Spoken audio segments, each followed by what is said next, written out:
नाज़रीन, बल्दिया उज़्मा कराची में मखसूस सीटन ते चूंडियल मेंबरन जी हलफ बरदारी तकरीब थी। कराची के कमिश्नर मोहम्मद इकबाल मेमण मखसूस सीटन ते चूंडियल सिटी काउंसिल ऐं मेंबरन के हलफ खणायो। तफ़सील इमदाद सुमरा जी हिन रिपोर्ट में।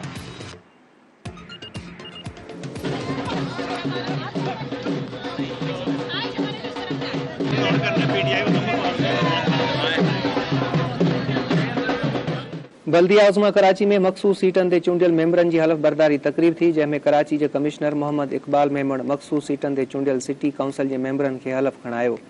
बल्दिया उज़्मा कराची के यूनियन कमेटियुनि जे चूंडनि में कामयाबी की बुनियाद ते मुख़्तलिफ़ पार्टियुनि के मखसूस सीटूं अलाट कयूं वियूं, जिनमें औरतुनि, पोरियतुनि, अक़लियतुनि, नौजवाननि, माज़ूरनि ऐं ख्वाजा सिरान लाइ मखसूस सीटन ते मुक़रर थियल उम्मीदवारनि खे हलफ खणायो वियो। हलफ बरदारी तकरीब खां पोइ ख्वाजा सिरान जी मखसूस सीट ते हलफ कंदड़ शहज़ादी राय ऐं ॿियनि धरती टीवी न्यूज़ सां ॻाल्हाईंदे चयो त मुखालिफ़ पीपल्स पार्टी की कामयाबी ॾिसी वाइड़प जो शिकार थी विया आहिनि। 75 ईयर्स हो गए हैं पाकिस्तान को आज़ाद हुए हुए, और आज जाके हम कहते हैं कि हमारी हकीकी आज़ादी का दिन है, क्योंकि आज हमें ऐवान में सीट मिली है। विक्ट्री है, खुशी है ख्वाजा सिरा कम्युनिटी की, और उम्मीद है कि इसी तरह एक इंक्लूसिव पाकिस्तान और एक इंक्लूसिव शहर बनाएंगे।